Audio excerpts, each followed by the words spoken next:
Hola con todas y con todos. Les doy la bienvenida al módulo 3, Enfoque y abordaje sistémico de la integridad. En este módulo analizaremos las propuestas de estrategias de integridad que en la literatura se han planteado, aterrizando dicho análisis en aquella que propone la OCDE en su recomendación sobre integridad pública del 2017.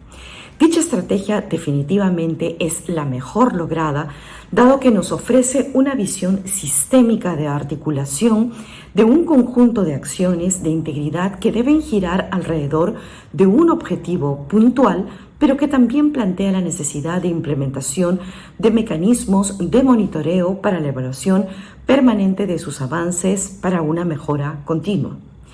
Ahora bien, dado que la estrategia de integridad no solo debe quedar en la teoría para efectos de que cada entidad la aplique, también se analiza en este módulo las acciones de implementación que deben tomarse en cuenta para lograr con éxito el desarrollo de un modelo o estrategia de integridad en una entidad u organización.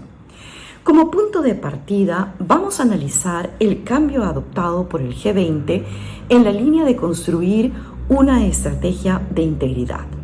Veamos, en el 2014 los países que pertenecen al G20 reiteraron su compromiso de continuar trabajando en mejorar la transparencia y la integridad del sector público y privado. Para ello, enfatizaron dentro de sus políticas distintas acciones orientadas a garantizar una adecuada conducta de los funcionarios públicos y prevenir la corrupción, reduciendo sus riesgos. Junto con ello, también adoptaron principios específicos para prevenir el soborno, para fortalecer las políticas de datos abiertos, para promover la transparencia en los procesos de contratación pública y para proteger a los denunciantes. Sin embargo, posteriormente a la adopción de estos compromisos, dichos países reconocieron que una estrategia de integridad no podía descansar únicamente en medidas de transparencia y de promoción de la ética, sino que era necesario dotar a dichas acciones de una estructura organizativa integral, transparente y responsable que haga que la administración pública sea más resistente a la corrupción. Es así que el G20 acoge la recomendación de la OCDE sobre integridad pública del 2017 al tener esta una lógica sistémica que plantea una estructura organizativa que optimiza la articulación de las acciones y políticas de integridad. Bajo ese marco, el G20, bajo la presidencia de Alemania, aprobó en el 2017 los principios de alto nivel sobre la organización contra la corrupción, los cuales, a la luz de las recomendaciones de la OCDE, tienen por finalidad orientar a los países del G20 a fortalecer sus compromisos anticorrupción a partir de la adopción de medidas organizativas y estructurales bajo una lógica de sistema. Ello ha dado lugar a que países como Austria, Holanda, Suecia, Alemania cuenten hoy día con redes de funcionarios de integridad, que son aquellos que encabezan los sistemas de integridad de las entidades de sus respectivos países y que vienen hoy día realizando un trabajo preventivo de formulación de alertas tempranas y de consolidación de la integridad pública, no solo muy interesante, sino sobre todo muy eficaz. Ahora, este camino y devenir que han tenido los países que acabamos de mencionar, entre otros países europeos, no ha sido inmediato ni fácil. Al ser la corrupción un problema muy complejo, multidimensional, multicausal, la comunidad internacional ha planteado diversas estrategias. Una primera a mencionar es el Sistema Nacional de Integridad de Jeremy y Pope y de Transparencia Internacional, adoptado en el año 2000. Este sistema está construido sobre la base de un alcance nacional que centra su apuesta en la construcción de generar valor en la conciencia pública y en los valores en la sociedad, así como también en la institucionalidad para el buen gobierno y la lucha contra la corrupción. Es por ello que dicho sistema fija como actores fundamentales al sistema de administración de justicia, al ombudsman, defensorías del pueblo, y también a los procesos esenciales de contratación pública y la gestión financiera. Hay otros sistemas de gestión de la integridad que se han concentrado en niveles regionales y locales, como es la propuesta desarrollada por Huberts en su obra Local Integrity System, el cual postula la necesidad de enfatizar no tanto a nivel nacional, sino que estas más bien tienen que estar enfatizadas, aplicadas, priorizadas en los niveles de menor jerarquía organizacional, como son los niveles regionales y locales. Ahora bien, no obstante la importancia de generar mecanismos de desarrollo sostenible, así como condiciones favorables para la construcción del Estado de Derecho y la calidad de vida, que son aquellas características que postulan estos dos sistemas que acabo de mencionar, las estrategias formuladas no resultaron en el tiempo suficientes para reducir el impacto de la corrupción del día a día.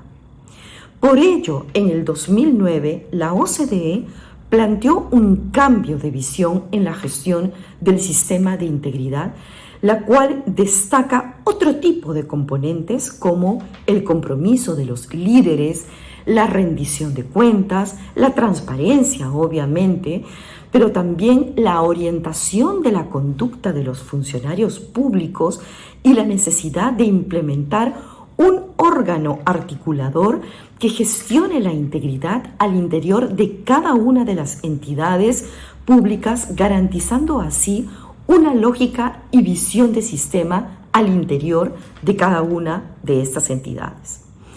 Es así que en el 2017 la OCDE presenta la recomendación sobre integridad pública, la cual brinda una visión estratégica y holística para la integridad pública, haciendo énfasis en la implementación de las políticas a partir de la generación de una cultura de integridad de abajo hacia arriba, es decir, a partir de la implementación de sistemas de integridad desde las propias entidades públicas, que tienen como pauta para ello la implementación de 3 ejes y 13 principios.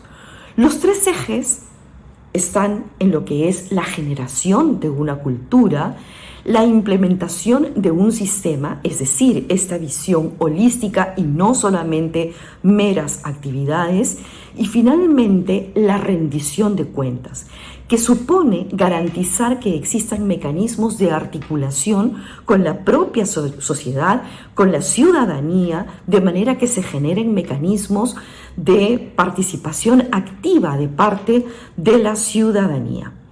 Estos 3 ejes, a su vez, se desarrollan en un total de 13 principios que, en esencia, todos ellos en conjunto aseguran dentro de cada entidad pública la prevención, la detección, la sanción de actos contrarios a la ética y, por supuesto, también de corrupción, pero también la aplicación de medidas correctivas y de mejora continua.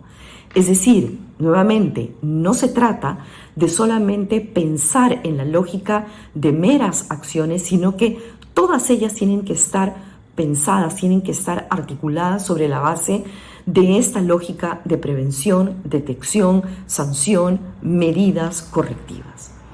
Por un tema de tiempo, no vamos a ver en esta sesión asincrónica cada uno de los componentes.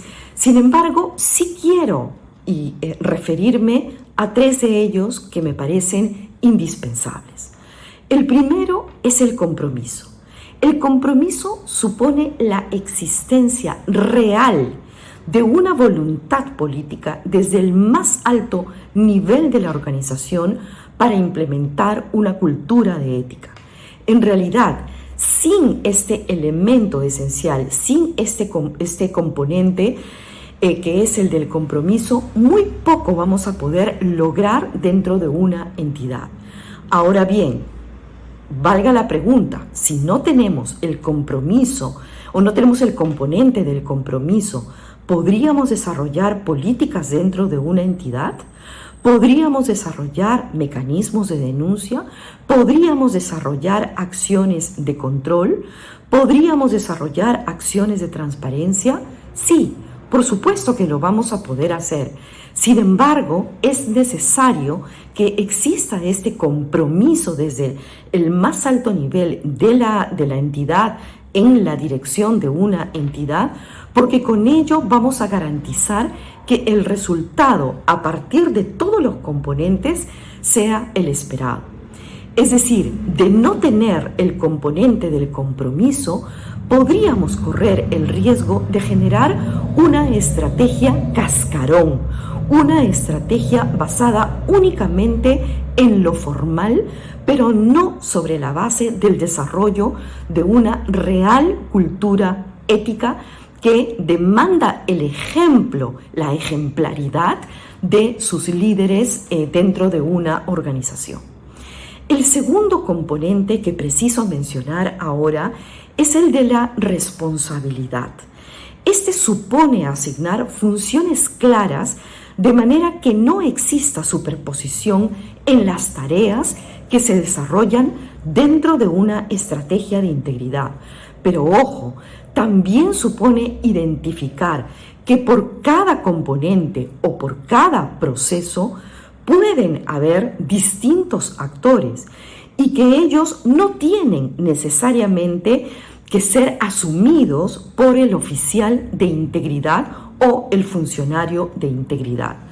El rol entonces que le va a corresponder de acuerdo al principio de responsabilidad que se desarrolla en las recomendaciones de la OCDE supone identificar claramente que este oficial o funcionario de integridad debe desarrollar sobre todo un rol de articulación para asegurar que todas las funciones de la estrategia se cumplan y sean eficaces. Y finalmente, el tercer componente que debo enfatizar ahora es el de la estrategia. Un sistema de integridad no puede desarrollarse solo sobre la base de normas y procesos, sino que requiere necesariamente identificar un objetivo o un conjunto de objetivos sobre la base de la identificación de los riesgos, de los problemas que tiene una entidad y ahí recién plantear las políticas para reducir dichos riesgos.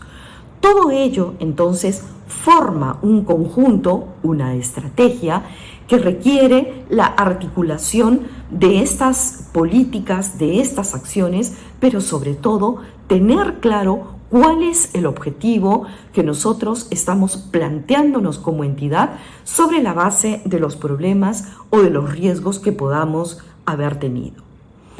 Finalmente, quiero señalar que la eficacia de una estrategia de integridad demanda tomar en cuenta que la implementación insuficiente o inadecuada del sistema puede ser muy contraproducente para cumplir los objetivos que nos planteamos y que puede caer entonces en una lógica de cumplimiento de meras formas sin tener un resultado efectivo para la entidad. De ahí la importancia de desarrollar el sistema bajo un enfoque combinado de reglas y de desarrollo de valores que esté anclado siempre en la coherencia respecto de lo que se postula, del entorno en el cual nos movemos y las capacidades institucionales que tenemos. Vamos a desarrollar todos estos conceptos mucho más en la clase sincrónica. Hasta aquí nos vamos a quedar. Hemos llegado al final de nuestra clase. Por favor, es indispensable que para comprender adecuadamente todos los conceptos que hemos mencionado, todos los alcances. Lean, por favor, la lectura y también desarrollen la actividad de autoevaluación. Solo así van a ustedes a poder entender, comprender de manera integral esta propuesta que se plantea. Gracias.